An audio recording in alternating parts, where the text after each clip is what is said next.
Hello guys, gawa. Ito, na-dance tayo. Report naman ng Team Jiraya at tungkol sa nangyari sa mga bata, pati kung paano tumulong ang mga Hello guys, my name is Russell!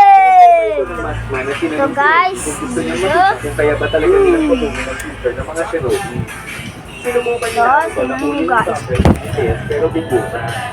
Nag-uusap sila sa Ate at Sephora tungkol sa nangyayari sa mga Siyempre, laban ni Ate at Sephora kontra kay Sephora. Papalapit naman sina Tina, Suma at Team Kurenay sa kinaroroonan nila. Sina Lia Sente na inatake ng mga explosive tags na nagtulak sa kanila papunta rin sa parehong direksyon. Tinamaan si Sasuke niya si Sori at nawasan siya. Sa loob ni Naruto, biglang nagpakita si Jiraiya kay Naruto.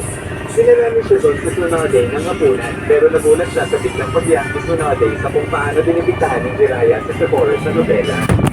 Sobrang halat ang ulam at masyadong